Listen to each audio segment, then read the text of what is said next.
Hey everybody, welcome back to another episode of Coast to Coast on the Her Hoop Stats Podcast Network. I'm Crina Mustafa alongside Calvin Wetzel. We missed you guys last week, but make sure you guys go and check out some of our previous podcast episodes. And today we have a lot to get through. We're going to talk some NBA All-Star Weekend, but for WNBA purposes, of course.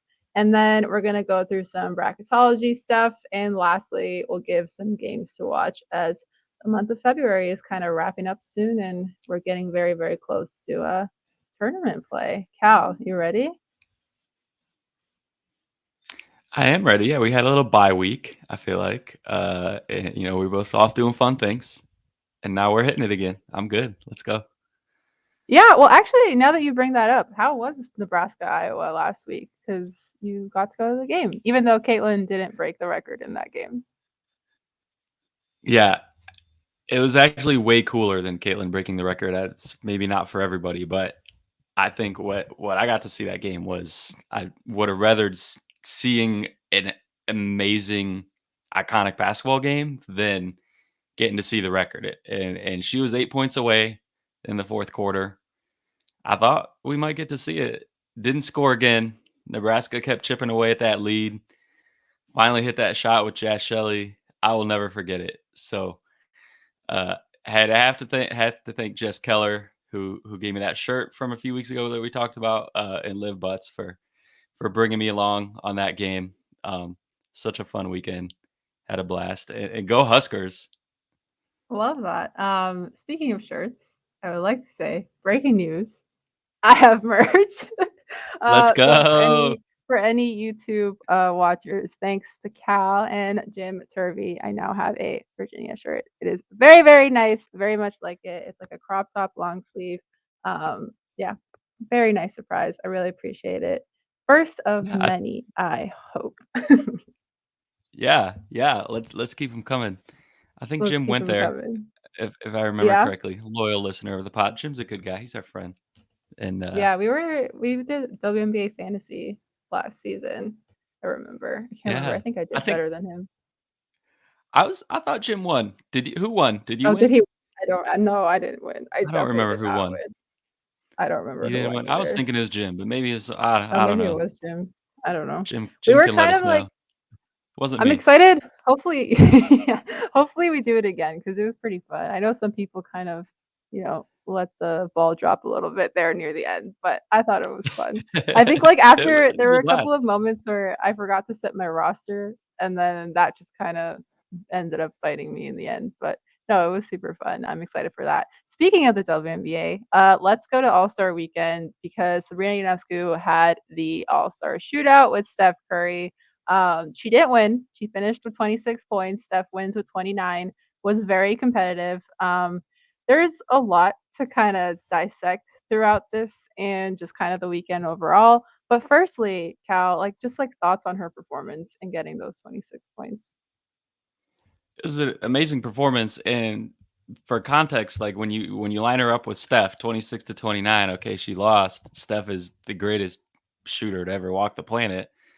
When you line her up with any other NBA player that was in the actual NBA three-point contest, she was tied for She the top won. score in any round. 26, there was a tie in that the first round, 26, and I believe 26. I forget if it was a tie or if it was just outright Yeah, won the final round Dane as won. well. Yeah, Yeah, with with 26, I believe, 26. right? In the final round Yeah. as well. So she basically would have tied and gone to the same tiebreak that they had if she were in that three-point contest. Steph Curry's just different. That's it. Like, Yeah, so I feel like if you're obviously gonna can lose to shoot. someone, Steph is a good person to lose to. Yeah. Yeah, Yeah, no question. and, like, honestly, like, for anybody who hasn't been able to watch Sabrina kind of practice, like, whether that's, like, at shoot around or just, like, in regular practice, like, she is a really talented shooter. I mean, like, everything drops in practice, like, she's so good with it, her form is really nice, like, she's probably one of my favorite shooters to watch, and so when she started so she went first, and then, when she started just, like, draining, like, the entire first rack, I was like, let's go. I was so pumped up. I knew she was gonna do great, and she did. But there was kind of something.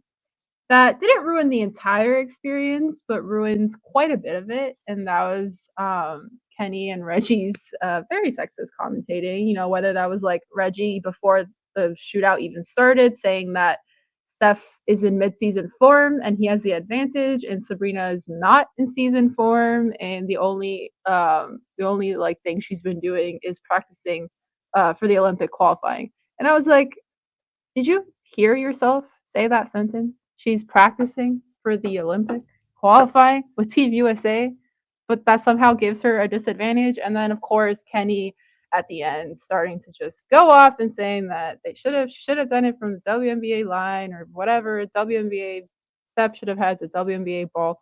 All these like random things. Nobody was stopping him. He was just kind of going off, and I feel like that just kind of put a damper on an experience where I think most people would have thought that the like trolls and social media comments would have been the main characters to kind of be the ones to come out with those comments, but to have like the actual main broadcasters doing that, I feel like was even more disappointing. I don't know. Thoughts on that, Cal? That was my exact thought, is that we all knew when this event was announced that there was going to be some huge idiots who were super weird about it. And there's going to be some dudes on Twitter with not their own picture as their profile, with like 3 followers who say some misogynistic garbage. And like, regardless of whether, like, if Sabrina wins, oh, she had an unfair advantage. If she loses, like, women can't shoot. Like, we knew this was going to happen.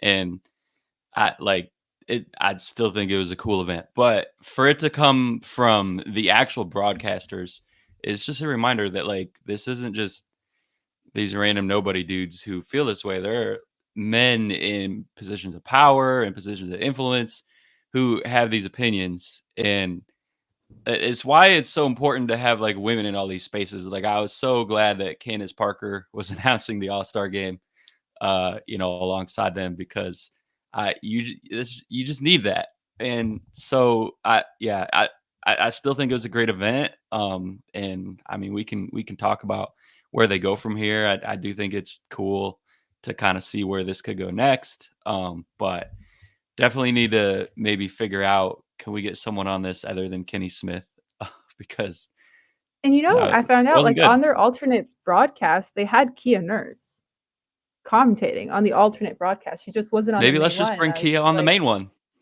exactly. That's like exactly my thought. And I didn't even know that that was a thing until after like she went and she posted on Instagram. And there was also someone in my comments saying there's an alternate broadcast with Kia Turner. And I was like, who's Kia Turner? But then I realized they probably meant Kia Nurse.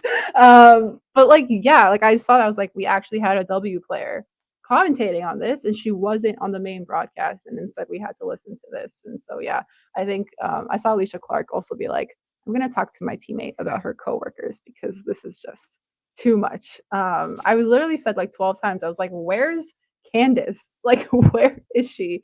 Definitely was missing her. But yeah, like even this event moving forward, I think it was a very good bar to set in terms of like Sabrina versus Steph specifically, outside of like all the commentary. I'm excited to see like even more players kind of go into this. I saw Ryan Howard tweeted that she wants to do it against Tyrese Maxey next, and I feel like that would be a very exciting matchup too. Do you have any W players that like you would like to see involved in this? Oh, so many. I think we could grow this to be a big event if we wanted to. It doesn't have to be Mhm. one versus one. We could, yeah, like you said, Ryan Howard. I think Enrique, we could get involved. We could do a little team thing. We could do like Jackie Young and Kelsey Plum versus Steph and Clay. Like Yeah. a little Warriors versus Aces type of deal. We could get Caitlin And I Clark think they in when used to she's have in the something like W. that. Like they would have like the shooting stars competition where I think they would mix like W players with NBA players. So yeah, like why not bring that back? Why not incorporate that with, players of today? Like that'd be so fun. Yeah, I think there's a lot of room for a lot of creativity with this, and why not maybe get this involved at the WNBA All-Star game too? Like Yeah, exactly. bring Yeah, I some was NBA seeing players along for that. yeah, no, I was seeing some comments. I think Subria was one of the people who was like, why didn't we see any like promotion of the WNBA All Star Weekend being in July after this, like with so many eyes on the event, especially with Sabrina doing as well as she did. So yeah, for sure, I think that's definitely the next avenue to keep the promotion going because I feel like Oh, actually, before we even move on, I need to pick a bone with this because everybody thought it was at 8 o'clock Eastern. I thought that too. And Sabrina versus Steph didn't come on until like 2 hours in. And I was like, this is the main event. This is what everybody wanted to tune in for. And I'm sure they did that on purpose, but it was infuriating. So please. No, you bring up a great point with that and with the whole lack of promotion of the W, because here's the deal is that like NBA All-Star Saturday Night has kind of sucked for a while. Like, let's just be honest. Like, the dunk Yeah. contest was cool like 15 years ago. Now it's not. And like, they needed to do something different. So they bring in a WNBA player who's this whole new audience, because there are a lot of people who watch the WNBA who don't watch the NBA as much, or who follow Sabrina, who maybe aren't following some of these other players. And then they tell them what time the All-Star Saturday Night starts instead of what time Steph or Sabrina starts. And so this really shows you that the NBA, the people who put this all together, the marketing, everybody, they know that people watch women's basketball, because they used the fact that people watch women's basketball to Yeah. bring those eyeballs into NBA All-Star Saturday Night, which needed eyeballs because it hasn't been doing well ratings wise the last few years. And they thought, what can we do to get ratings up? Let's bring in women's basketball, because women's basketball does great Oh, the with ratings. turntables. Yes, exactly. Yeah. No, you're totally right. And I think I was seeing a lot of people be like, yeah, the W led this weekend, and it absolutely did. So yeah, if you're listening to this, I'm sure if you're listening to this, you know when W All Star is. But if there are any NBA fans who have kind of trickled over this side, WNBA All Star is going to be like mid July in Phoenix. Make sure you tune in for that. That's always a lot of fun. Definitely like the more that I've gotten into women's basketball, the more that I've tended to like gravitate over to that side and enjoy WNBA All Star Weekend a lot. So yeah, a lot of valid points made. Shout out Sabrina, what a shooter! Always love watching her. She still holds the overall record with 37. So until somebody beats that one, I don't think anybody can talk about it. So anyway, moving on. Let's go to some college basketball. We'll coast through college. And because bracketology has now finally started, we've got so many people doing their rankings, whether that's the NCAA, our own Megan of Her Hoop Stats, as well as Mark Schindler. Those are kind of the three that we're going to go into. I'll make sure to link everything for anybody who wants to kind of look at the rankings. But let's kind of talk about anything that kind of sticks out at first, Cal, to you, maybe. I think the fact that like everybody has South Carolina as a number one seed. Like, I think that's like your number one seeds are very much just like easier to pick, I feel like. And then there are a couple of teams where I don't know. Are you surprised at anybody who's maybe a little bit lower than you would originally have them? Well, surprised is the wrong word. I would have had Gonzaga in, and they weren't, but I'm Yeah. not surprised because they're mid-major, and that's how the committee works. You have to Even do though a we've been lot. talking about them for so We've been long talking now. about them. We brought Brenna on the pod, but I don't know. We Yes. don't know if anyone in the committee watches this pod. Probably not. We'll have to get on that. Like I said, I wasn't surprised, but I think they deserve it. Colorado as a one seed was a little bit surprising to me, but once you get around that 4 or 5, sort of like you said, the top of the one seed's easy. South Carolina done. That South Yeah. Carolina could lose a game and still be the top seed at this point. Bottom of the one seeds, top of the two seeds gets a lot tougher. So I understand it. Mhm. Um, I I think it's just cool going back to what you said about all the different people doing bracketology. Like, it's cool that that's happening now, because for a long time the men's side had like 17 different people doing their bracketology or whatever, and the women's side had ESPN. That's it. And now the women's side has The Athletic with Mark Schindler, who we love. Her Hoop Stats, Megan Gower, who does a great job. CBS does it as well. And then obviously a few years ago, they started doing the committee reveal for the top 16, which we saw. And so that gets people talking too. So it's just like, just sign of growth. And it's more to talk about, which is exactly where the women's game is going. There's so much more that people are talking about. And like one of the teams that is on actually pretty much all of these lists, a very exciting team that I feel like we should hit on, Oregon State, because they have had a crazy last couple of days, including that insane game against UCLA, where Talia just drained that game winner after it looked like Lauren Betts had the game winner. And that was just a very crazy back and forth. But they've been kind of an exciting team on this list. Did you see that game, or like did you? I'm sure you saw the game winner across all Did. socials, I but did. I yeah, did. like what I is your did. Well, I thoughts didn't on see the their whole game, but I team? saw the end. Oh God, the end Yeah, was incredible. it was one of the best. If anyone's listening to this and hasn't gone and seen that ending yet, go look it up. The end of Oregon State UCLA.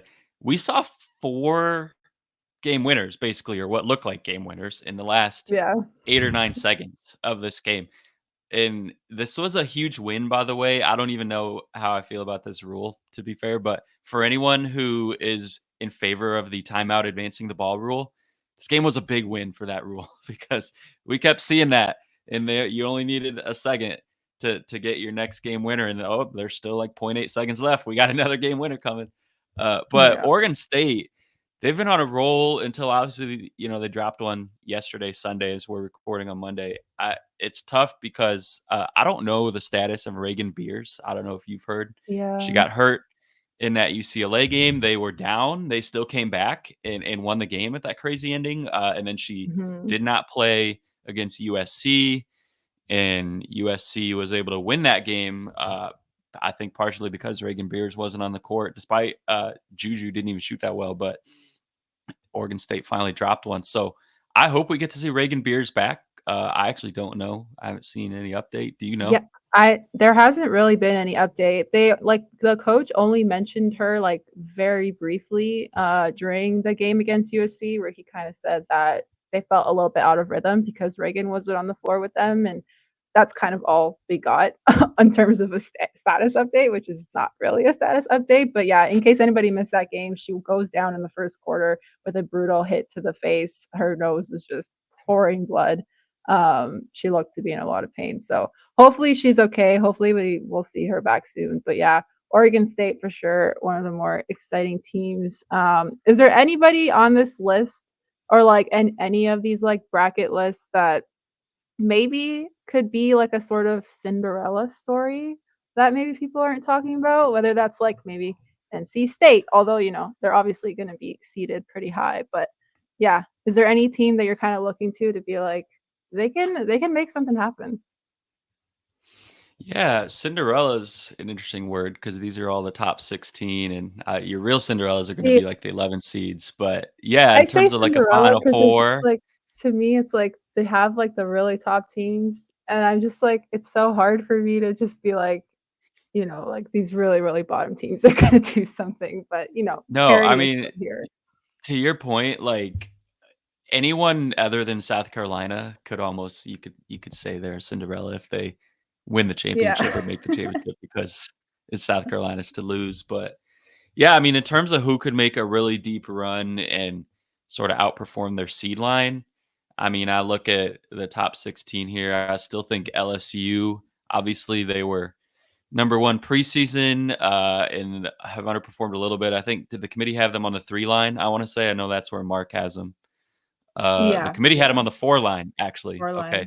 line. It, Yeah, they're if lower. they end up getting a 3 or 4 seed, that's definitely the type of team that could still come out of that region and give the 1 or 2 seed a lot of trouble in that region. I think just with the talent that they have, and if they are really clicking at the right time, uh, it's the boring answer, but I think UConn too. I mean, those are your preseason top 2, and I think what we see a lot in college basketball is those teams that we thought would be really good, and then Yeah. they falter a little bit, and then they in March they are who we thought they were. So I'm not saying either of those teams is actually going to be the top 2 because that's South Carolina and no one else is close. But I do Mhm. think that if you're a 1 or 2 seed, you don't want to see either of those 2 teams as the 3 or 4 seed in your bracket. Yeah, UConn's an interesting one, and I kinda wanna end on them before we move on to our games to watch, but they just I'm sure th I don't know if the game's over yet, I think it is, but as of right now, we're Let me check recording, right now. they just beat Creighton, I'm pretty sure, because they were up by a lot. It was close for the first I'm half, gonna but pull up the then they kinda score. ran away with it. But they're an interesting one too, because I think the broadcast was showing a quote from Gino from before the game, and he was basically just like, there have been there have been other teams in the past who have had like a lot of losses who got a number one seed, so maybe we could too. And I was just like, are we sure about that? I don't know. I don't know. I appreciate like the confidence, and like it kind of goes back to what you're saying. Obviously, you don't really want to face someone like UConn, but I don't know. They're kind of in a weird spot. I don't really know how to measure this team. And obviously, the big news last week was that Paige announced that she will be returning for her senior year. I have a feeling this is kind of what I'm going to end up with. I have a feeling a lot of the seniors are going to do the same thing as Paige. It might be a run it back situation. I don't know if you have any thoughts on that. Well, for UConn, first off, they did just win 73-53, and Yeah. I don't think they have enough to get up to a 1 seed, just because obviously like the Big East, there's some good teams. They just beat Creighton. Creighton's a good team, but I don't think Mhm. they have the same number of really like resume building opportunities left on their schedule as they would if they played in, say, the ACC. So you maybe win out, get up to a 2 line. I don't think they're getting up to a 1 line. Yeah, I mean, in terms of the seniors coming back, one thing I did learn the other day actually is that Connor McCaffrey, Caitlin Clark's boyfriend, who also played at Iowa, works for the Pacers. That's something I did not realize until recently. Yeah, So yeah, he does. I'm not sure if Caitlin Clark would pass up the opportunity to go play in the same city. We'll see. Yeah, I yeah. definitely would be. I nothing would really shock me at this point, but I think I would be more surprised with Caitlin Clark coming back than I was with Paige. I think Paige, we kind of knew that was coming. I Mhm. do probably lean that Caitlin Clark's coming out, but who knows? Crazy things have happened. Cameron Yeah. Brink, same deal. I would probably lean her coming out, but again, who knows? I'm Oh, yeah. sure anyone who has a high pick or a possible high pick in the 2025 WNBA draft is fist pumping really hard every time they see one of those players coming back. Yeah, like the Sparks. They have, like, all Yep. the picks in the first, Well, like, well, they got whatever, they got some 10. high ones this year too. So Yeah, either way yeah, for they them. do. Absolutely. Okay, I'll make sure to link all the bracketology stuff. They're gonna continue to change every single week. It's gonna be interesting to see how, like, different records are gonna kinda shift the way that the brackets look. I'm learning more and more about how that works, and, um, it's it's a lot. It's a lot. So, let's move on to some games to watch because there are some really, really good games this week. Let's start with Wednesday. We have number 24 West Virginia versus Kansas State, on Wednesday on ESPN Plus. Cal, do you have any quick thoughts on this game, kind of things that you're excited for slash looking forward to?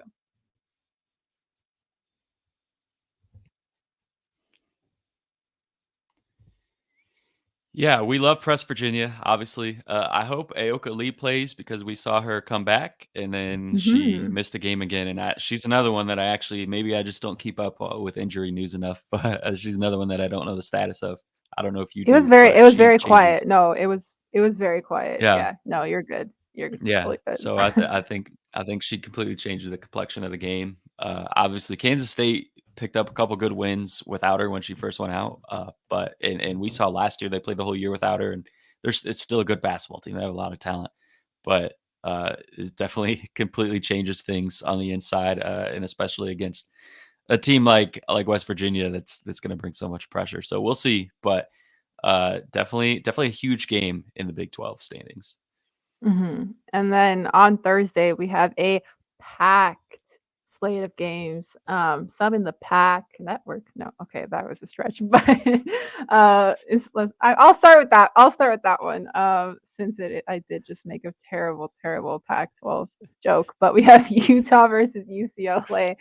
Uh, Well, I'm we so haven't had a sorry. pun yet on this pod. We made it 24 minutes and 27 seconds, so you had to get That was something a out there. horrible one. It was a horrible one. I'll even admit to that. But we have Utah versus UCLA at 9:30 p.m. Eastern on ESPN on the main network. So I'm excited so I could watch that one.